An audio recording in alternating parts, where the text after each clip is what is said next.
अंधातरी. सकाळचे 10:30 वाजत आले होते. नुकतीच ती हॉस्टेल बाहेर पडली आणि झपझप बसकडे चालू लागली. अगदी 1 मिनिटाच्या वळणावर होता बस स्टॉप तिचा. तिथे पोचताच तिला बस दिसली आणि थोडे धावत तिने बस पकडली.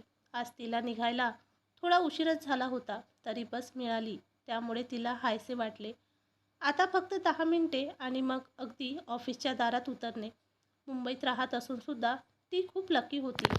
तो लोकलचा प्रवास, फास्ट आणि स्लो लोकलचे गणित, ती एक एक सेकंदाच्या हिशोबाने सुटणारी लोकल वगैरे वगैरे पासून ती दूर होती. हॉस्टेलजवळ बस स्टॉप, नित्यनेमाने ठराविक वेळेला सुटणारी, अगदी रिकामी असणारी बस. बसमध्ये गर्दी होऊ लागायच्या सुमारास तिचा स्टॉप आलेला असायचा आणि मग उतरले की लगेच एक 25 मजली इमारतीमध्ये तिचे ऑफिस. बसमधून उतरून फक्त रस्ता क्रॉस करायचा, इतके सोपे. ती अगदी खुश होती तिची नोकरी, तिचे घर आणि तिचं आयुष्य यावर. आईवडिलांची एकुलते एक असणारी ती, दिसायला सुरेख द्विपदवीधर असणारी ती कोकण कन्या होती.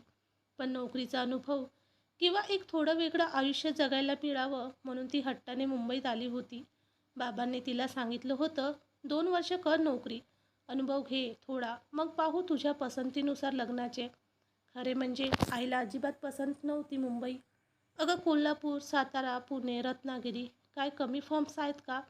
कुठेही मिळेल. काय आहे त्या मुंबईत? नुसती धावपळ आणि गडबड. पण बाबा मात्र फुल पाठिंबा देत तिला. शिवाय त्यांचा सख्खा भाऊ मुंबईत होताच. त्यामुळे तशी मुंबई चांगल्या परिचयाची होती. त्यामुळे तिला मुंबईत शिरकाव मिळाला होता. पहिले काही दिवस ती राहिली काकाजवळ. नंतर मात्र त्यांच्या घरापासून थोडे दूर पण त्याच भागात असणारे एक लेडीज हॉस्टेल तिच्या नजरेस आले आणि तिने तिकडे शिफ्ट व्हायचा निर्णय घेतला. तशीही मुंबईत घरे लहान असल्यामुळे फार दिवस तिला काकाकडे राहता येणार नव्हतेच. मात्र विकेंडला आणि इतर वेळेस कधीही घरी यायचा दिलासा तिने काकूला दिला होता. तिच्या छोट्या चुलत भावाला पण सुट्टीत तिच्याशी खेळायची असे, तेही प्रॉमिस तिला द्यावे लागले होतेच. ती ऑफिसला पोचली तेव्हा लेडीज रूममध्ये तिच्या मैत्रिणी नुकत्याच पोचल्या होत्या. मग थोडी किरकोळ बोलचाली होऊन सर्वजण कामाला लागले. त्यांची ही फर्म खूप जुनी होती. त्यांच्या बॉसची तिसरी पिढी ही फर्म चालवत होती. काही तरुण मंडळी तर काही मध्यमवयी असा स्टाफ होता त्यांचा. ऑफिसचे वातावरण अगदी खेडीमेडीचे होते. मात्र कामात जराही चालढकल बॉसना खपत नसे. बाकी इतर वेळेस टी टाईम किंवा लंच ब्रेकमध्ये भरपूर मस्करी चालत असे. ऑफिसात शिवाय एकमेकांचे वाढदिवस, केक कापणे, नवीन डिशेस ऑर्डर करणे या गोष्टी नेहमीच असत. एकूणच भरपूर काम आणि भरपूर मजा पण असे. कधी कधी कामानिमित्त लेट थांबावे पण लागे. पण तिथून तिला 9 वाजेपर्यंत आरामात बस मिळत असे. त्यामुळे काळजीचे कारण नसे. तो ऑफिसमधून बाहेर पडला आणि हलकी शीड वाजवत लिफ्टमध्ये शिरला. रात्री 8 वाजल्यानंतर बहुतेक त्या बिल्डिंगमधील बहुतांश ऑफिसे बंद झालेली असत. बहुतेक तेथे सर्व फॉर्म्स असल्याने रात्रीचे काम फारसे नसेच. तो लिफ्टमध्ये शिरला तेव्हा एकटाच होता. त्याने लिफ्टमधील आरशात पाहून दाट केसातून कंगवा फिरवला आणि स्वतःवर खुश होऊन शीड आणखी जोरदार केली. तळ मजला आल्यावर त्याने बाहेर पडून रिक्षा बोलवली आणि रेल्वे स्टेशनकडे निघाला. तो मुंबईत एका बिल्डरकडे सहाय्यक म्हणून काम करीत होता. नुकते 6 महिन्यापूर्वी इंजिनिअरिंगची पदवी घेतलेला तो. मूळचा नागपूरचा होता. पण एक अनुभव म्हणून मुंबईत प्रथम काम करायची त्याची इच्छा होती. घरी नागपूरला वडील निवृत्त कर्मचारी होते. एका बहिणीचे लग्न झाले असून ती पुण्यात मजेत होती. मोठा भाऊ, त्याची शिक्षिका पत्नी, छोटा मुलगा हे सर्व आई वडिलांसोबत नागपुरात होती. त्यामुळे थोडासा बिनधास्त असा तो मजेत मुंबई लाईफ अनुभवत होता. त्याच्या ऑफिसपासून पुढील 2 स्टेशननंतर असणाऱ्या उपनगरात तो आपल्या एका नागपूरच्या मित्रासोबत रूम शेअर करून राहत होता. आज फारच उशीर झाला. काम करता करता त्या सगळ्या मैत्रिणी पण लवकर गेल्या असे काहीसे विचार मनात असताना ती ऑफिस बाहेर पडून लिफ्टमध्ये शिरली. तसे गुप्ते काका म्हणाले होते, आपण एकत्र जाऊया, कारण ते पण तिच्या हॉस्टेल जवळ राहत असत. मग बसमध्ये सोबत असे तेवढीच. पण त्यांना अजून निघायला उशीर होता आणि आज का कोण जाणे थोडं डोकं पण दुखत होतं. त्यामुळे ती त्यांना सांगून बाहेर पडली. लिफ्टमध्ये ती एकटीच होती, पण खालच्या मजल्यावर एक तरुण अचानक शीळ वाजवत आत शिरला. ती थोडी बिचकली, पण तिला पाहून त्याने शीळ हलकेच कमी केले. तिने त्याच्याकडे एक नजर टाकली. छान गोरापान आणि नीटनेटकी वेशभूषा असलेला तो एकदम तिला बरा वाटला. त्याचीही तिच्याकडे नजर गेली. मग मात्र तिने आपले लक्ष दुसरीकडे वळवले. तिच्या मनात आले, चुकून जरी आपण म्हटले, आई, लिफ्टमध्ये एक छान मुलगा भेटला होता, तर लगेच आईच्या चौकशा सुरू होतील. काय करतो तो, किती शिकलाय, वगैरे वगैरे.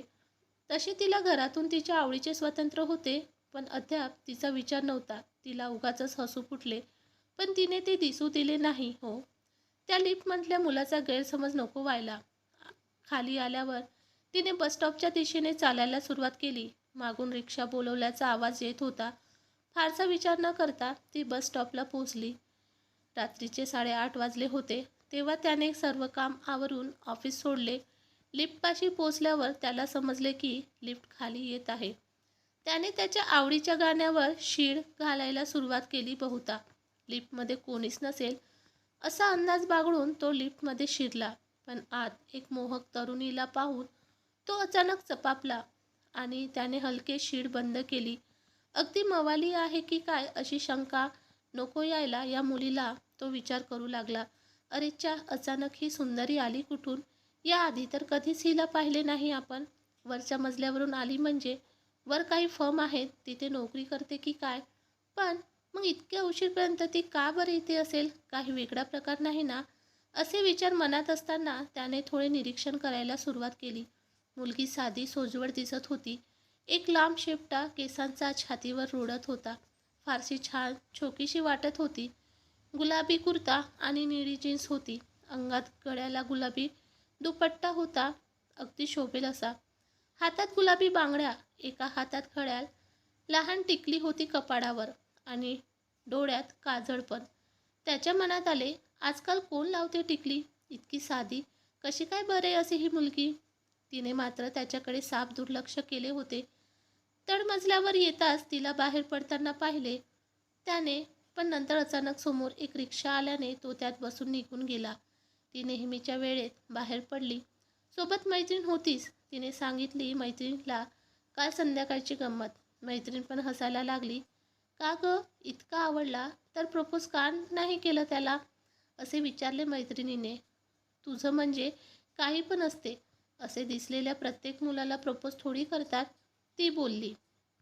मैत्रीण म्हणाली, अगं वरती काही इंजिनियरची ऑफिस आहेत, तिथे कुठेतरी असेल कामाला, जाऊ दे. काय करायचं आहे आपल्याला? असं म्हणून तिने विषय टाळला. आता हॉस्टेलला गेल्यावर सामान भरायला हवे. उद्या सकाळी लवकर घरी जायचे. 4 दिवस सुट्टी आणि 1-2 दिवस रजा असे मिळून चांगली भक्कम एक आठवडा निवांत मिळाला होता. मस्त घरी जाऊन आराम करायचा. आईच्या हाताचे मस्त मस्त खायचे. मैत्रिणी नातेवाईक यांना भेटायचे. आईसोबत मुंबई लाईफच्या गप्पा करायच्या असे मनात बेत होते तिच्या. नोकरी सुरू केल्यानंतर 2 महिन्यानंतर प्रथमच सुट्टी मिळाली होती. त्यामुळे ती खूप एक्साइट होती. गेला आठवडाभर ती वाट पाहत होता, पण एकदाही ती सुंदरी परत भेटली नाही. इथे कुठे काम करते ही पण चौकशी करायला वेळ झालाच नाही. त्यातच 2-3 दिवस सुट्टी लागून आली होती, पण इतके दिवसात नागपूरला जाऊन येणे केवळ अशक्य होते. शिवाय ऑफिसमध्ये बऱ्याच लोकांनी सुट्ट्या घेतल्या होत्या, मग त्याला काहीच संधी नव्हती. उलट सुट्टीत साईटवर जावे लागणार होते. एकंदर थोडा बोर गेला तो आठवडा. त्यात त्या एकदाच पाहिलेल्या सुंदरीची पण आठवण येत होती. इतकेच बरे होते की वजल्या मजल्यावर एका फर्ममध्ये ती काम करते हे समजलं होतं त्याला. पण अजून कशात काहीच नाही आणि नाव गाव जाणून काय करायचे असे म्हणून तो शांत होता. सुट्टीचे दिवस कसे भुरदिशी उडून जातात ना. तिच्या मनात विचार आला, आता उद्या निघायला हवे. पुन्हा सगळ्या सामानांची आवराआवर, आईने सोबत दिलेल्या खायच्या वस्तू आणि इतर साहित्य पॅक करणे. कुठल्या तरी मैत्रिणीची गाठ पडली नाही म्हणून तिच्या वाडीत जाऊन येणे आणि अशा असंख्य गोष्टी करता करता जायची वेळ जवळ आली. आईच्या लाख सूचना, असे करू नको, अशी राहत जा, स्वतःची काळजी घे, खाणेपिणे नीट कर, वेळच्या वेळी झोपत जा, सारखे नेटवर गुंतून राहू नको, संपत नव्हते सांगणे आणि बाबांचे त्यावर मिश्किल हसणे. बाकी दिवस कसे मस्त गेले. आता परत मुंबईच्या आयुष्याचे वेध लागले आणि अचानक तिला त्या लिफ्टमध्ये भेटलेल्या तरुणाची आठवण आली. कोण असेल आणि काय करीत असेल तो कोण जाणे. सोमवार उजाडला आणि त्याला अगदी हायसे वाटले. आज त्या कन्येचा पत्ता लागेल कदाचित. आणि तसेच झाले. खालच्या मजल्यावर एका कॅन्टीनमध्ये दुपारी त्याला ती दिसलीच. एका मैत्रिणीबरोबर चहा घेत होती बहुता. सोबत काही खाणेपिणे चालूच होते आणि गप्पा पण. आज तिच्या अंगात पिवळा पंजाबी ड्रेस होता आणि फुलांची ओढणी गळ्याला लपेटलेली होती. केस अगदी घट्ट वर बांधून मोकळे सोडले होते. केसांचा रेशमी लूक लांबून पण जाणवत होता. हातवारे करीत ती मैत्रिणीला बरेच काही सांगत होती आणि दोघी हसत होत्या. खरे तर तो कोणत्या तरी वेगळ्या कामासाठी बाहेर आला होता, पण तिला पाहून सहजच कॅन्टीनमध्ये शिरला आणि तिच्याकडे पाहत राहिला. वेटरने विचारले तेव्हा त्याने पण टोस्ट कॉफी ऑर्डर केले आणि तिच्याकडे लक्ष ठेवत राहिला.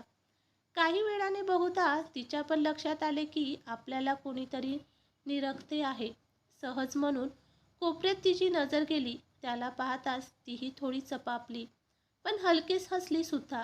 किंचित ओळखीचे असे हास्य पाहून तो पण खुश झाला. काही मिनिटात दोघी लंच ब्रेक आवरून निघून गेल्या. जाताना पण तिने त्याच्याकडे पाहून मस्त लूक दिला. तोही मग खाणे आवरून कामासाठी निघून गेला. सोमवारी सकाळी इकडे यायला उशीर होणार होता. आईने नाश्ता सोबत दिलेला होता, तो तिने गाडीमध्ये खाल्ला होता. मात्र दुपारच्या डब्याची सोय झाली नव्हती, म्हणून आज लंच ब्रेकला ती मैत्रिणीसोबत खालच्या मजल्यावर कॅन्टीनला आली होती. आवडीच्या मस्त पदार्थांचा आस्वाद घेता घेता दोघी पण सुट्टी कशी घालवली हे एकमेकी शेअर करीत होत्या. सोबत चहा होताच. खूप दिवसांनी भेट झाल्याने दोघी अगदी मनापासून गप्पा करीत होत्या आणि अचानक तिला जाणवले की कोणीतरी त्याच्याकडे पाहते. सहज तिने इकडे तिकडे नजर टाकली तर काय, कोपऱ्यात तो हिरो शीळ घालणारा दोघीकडे पाहत होता. तिला अचानक मंद हसू फुटले. मैत्रिणीच्या नकळत तिने त्याच्याकडे एक स्मित फेकले आणि मग ब्रेक संपवून दोघी परत निघाल्या. हॉस्टेलच्या दरवाज्यातून बाहेर पडताना हळूच तिने त्याच्याकडे पाहून एक मस्त लूक पण फेकला. 2-3 दिवस सलग त्याने संध्याकाळी लिफ्टमध्ये ती दिसते का नाही ते पाहिले, पण काहीच नाही. अरेच्या गेली कुठे बरे ही, अशी रुखरुख लागली त्याला. त्यानंतर मात्र एक दिवशी 7 वाजता तो बाहेर पडला आणि खालच्या मजल्यावर उतरला. लिफ्टमधून बाहेर पडून तो इकडे तिकडे कोणती ऑफिसे आहेत पाहत चालू लागला आणि अचानक एका ऑफिसमधून त्याने तिला व तिच्या मैत्रिणीला बाहेर पडताना पाहिले. ती लिफ्टकडे चालू लागताना पहिल्यावर तोही तडक लिफ्टकडे निघाला. त्या दोघी, तो आणि आणखी 2-3 लोक लिफ्टमध्ये शिरले आणि लिफ्ट तळमजल्याकडे चालू लागली. प्रथम तिचे त्याच्याकडे अजिबात लक्ष नव्हते. त्या दोघी शांतपणे लिफ्ट खाली जायची वाट पाहत होत्या.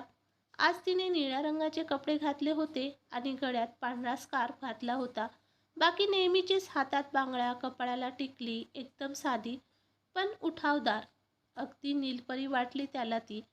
तिचे लक्ष अचानक त्याच्याकडे गेले. काही रिस्पॉन्स यायच्या आतच लिफ्ट खाली पोचली आणि सर्वजण लिफ्टमधून बाहेर पडले. त्याने पाहिले. तिने तिच्या मैत्रिणींचा निरोप घेतला आणि ती उलट दिशेने चालू लागली. तोही तिच्या पाठीमागून चालू लागला. रस्त्यात गर्दी असल्याने तिच्या लक्षात ते नाही आले. 5 मिनिटात ती एका बस स्टॉपवर पोचली आणि बसची वाट पाहत राहिली. काही मिनिटात बस आली आणि इतर काही लोकांसोबत तोही बसमध्ये चढला. ती पुढील बाकावर जाऊन बसली. तो काही अंतर सोडून मागे बसला. तिने कंडक्टरला पास दाखवला. बहुधा रोजचे जाणे येणे असावे. त्याला कोणते तिकीट काढावे समजेना, कारण हा भाग परिचित नव्हता. मग त्याने शेवटचे तिकीट मागितले आणि बाहेर पाहत राहिला. अचानक 3-4 स्टॉप नंतर ती उतरली आणि बसने वळण घेतले. तो अचानक गोंधळून गेला आणि पुढच्या स्टॉपला उतरला. ती कुठे गेली कळायला मार्ग नव्हता. मग पुन्हा उलट्या बसने तो परतला. गेले काही दिवस झाले. तिच्या लक्षात आले की तो आपला पाठलाग करीत आहे. तिला एकदम मजा वाटली. बहुधा ओळख करून घेणार वाटते आपली. तिला पण खूप उत्सुकता वाटली होती. तिनेही त्याची थोडी माहिती काढली होती. त्याची एक सज्जन मुलगा होता आणि एका कंत्राटदाराच्या ऑफिसमध्ये होता. इतके समजले. नाव गाव इतक्यात काय करायचे? ओळख होईल तेव्हा पाहू. रोज मात्र ती त्याच्याकडे स्मितहास्य टाकत होती, जणू त्यांची जुनी ओळख असावी असे. तिचा स्टॉप येऊन ती उतरून जात असे. तो बहुधा पुढल्या स्टॉपवर उतरत असावा. 8-10 दिवस सतत तो तिच्याबरोबर बसने जात होता आणि तिच्या पुढील बस स्टॉपवर उतरून परत येत होता. ती पण त्याच्याकडे पाहून रोज हसत होती, अगदी जुनी ओळख असल्यासारखी. पण अद्याप तिच्याशी बोलायचा त्याला धीर होत नव्हता. काय करावे त्याला सुचत नव्हते. एकदा वाटत होते सरळ सरळ तिला हाक मारून तिचे नाव गाव विचारावे, कुणा मित्राकडून त्याची माहिती काढावी. तर त्यालाच ही गोष्ट पसंत नव्हती. कशाला कुणाला मध्यस्थ घालायचे असे त्याला वाटत होते. आता मात्र त्याने ठरवून टाकले, बस झाले आता. उद्या ती उतरते तिथेच उतरायचे आणि जाऊन तिच्याशी बोलायचे. कधी ना कधी हे धाडस करायलाच हवं होतं. मग आता उद्याच मुहूर्त करून टाकू. रोजची त्याची धावपळ ती पाहत होती. आपली ओळख करून घ्यायची आहे त्याला, हेही तिला समजत होते. पण स्वतःहून त्याच्याशी काही बोलावे अशी तिची हिंमत होत नव्हती. हां, आता जर तो काही बोलला तर रिस्पॉन्स द्यायची तिची मात्र तयारी होती. तिलाही तो आवडायला लागला होता. 1-2 दिवसात तो नक्की आपल्याशी बोलणार अशी तिला का कुणास ठाऊक, पण मनातून खात्री वाटत होती. तो आज लवकरच बाहेर पडला. कोणत्याही प्रकारे आज चुकामुक व्हायला नको. आजचा दिवस त्याने पक्का केला होता तिच्याशी बोलायला. कधी देवदर्शन न करणारा तो आज चक्क गणपती बाप्पाच्या पाया पडून आला होता. काहीतरी शुभ नक्कीच घडणार असे त्याला वाटत होते. ऑफिसमध्ये आज त्याचे लक्ष लागेना. कधी एकदा संध्याकाळ होते असे झाले होते त्याला आणि अखेर 7 वाजले आणि तो बाहेर पडला. लिफ्टमध्ये शिरला पण ती दिसेना. खाली आल्यावर त्याला समजेना ती गेली की काय. तरी पण थोडा वेळ वाट पाहायची असे त्याने ठरवले आणि जवळच्या एका दुकानापाशी जाऊन उभा राहिला. आणि खरेच 2 मिनिटात ती खाली आली. नेहमीप्रमाणे मैत्रिणीचा निरोप घेऊन बसकडे चालू लागली. तोही निघाला तिच्या मागे. बसमध्ये तिच्या मागच्या सीटवर त्याला जागा मिळाली होती. आज तिने पांढरा पंजाबी ड्रेस घातला होता आणि एक रंगीत ओढणी गळ्याभोवती ओढली होती.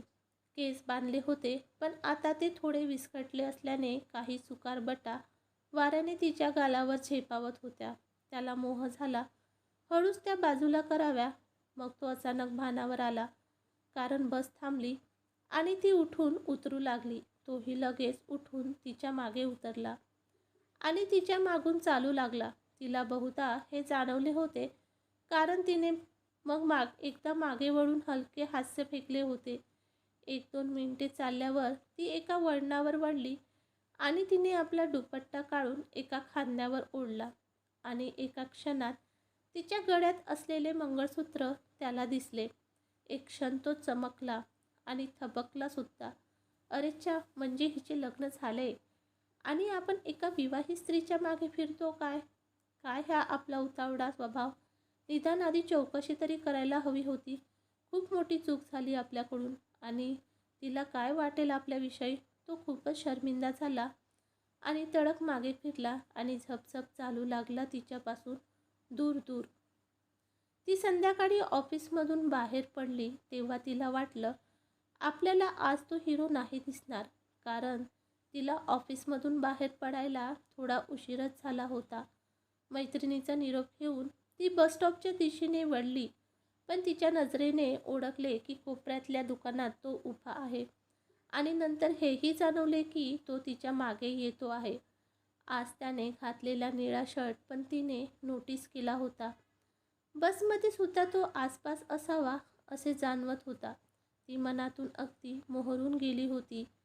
आज नुसती ओळख नाही तर खूप गप्पा पण करायच्या त्याच्याशी असे तिने पक्के ठरवले होते. अखेर तो क्षण जवळजवळ येत होता. ज्याची दोघे पण वाट पाहत होते. आनंदाने कोपऱ्यावर वळताच तिने गळ्यातली ओढणी काढून एका बाजूला घेतली आणि पर्स दुसऱ्या खांद्यावर अटकवली. हॉस्टेलच्या थोडे अलीकडे ती थांबली आणि तिने इकडे तिकडे पाहिले, पण तो कुठेच दिसेना. कुठे अडकला बरे हा? आता तर मागे मागे होता. 5 मिनिटे झाली, 10 झाली, चांगली अर्धा तास ती थांबली, पण तो आलाच नाही. निराश होऊन ती हॉस्टेलच्या दिशेने निघाली. रूमवर जाताच कपडे बदलण्यापूर्वी तिने गळ्यातले मंगळसूत्र काढले. होय, हे खोटे मंगळसूत्र फक्त आईच्या सांगण्यानुसार तिने गळ्यात घातले होते. खोटे का असेना, मंगळसूत्र गळ्यात असले की बाई सुरक्षित असते असा तिच्या आईचा विश्वास होता. मोठ्या शहरात मुलीला पाठवताना ही काळजी घ्यावी असे तिच्या आईला वाटत होते. आणि मग परत तिच्या मनात विचार आला, तो कुठे गेला असेल बरे? पण तिला आता कधीच समजणार नव्हते की तो तिच्यापासून दूर गेलाय आणि आता तो तिला कधीच भेटणार नव्हता. या मंगळसूत्रामुळे तिचा घात झाला होता. मित्रांनो, तुम्हाला कथा कशी वाटली ते कॉमेंट्सद्वारे नक्की सांगा. व चॅनलवर नवीन आले असाल तर आपल्या K3 मराठी कथा या चॅनलवर क्लिक करून सबस्क्राईब करायला विसरू नका. आपण कथा शेवटपर्यंत ऐकल्यामुळे आपले मनापासून धन्यवाद. कथा आपणास आवडल्यास आपल्या प्रतिक्रिया, संदेश, कमेंट, लाईक, शेअर स्वरूपात कळवाव्यात. धन्यवाद. सबस्क्राईब माय चॅनल K3 मराठी कथा. थँक्यू.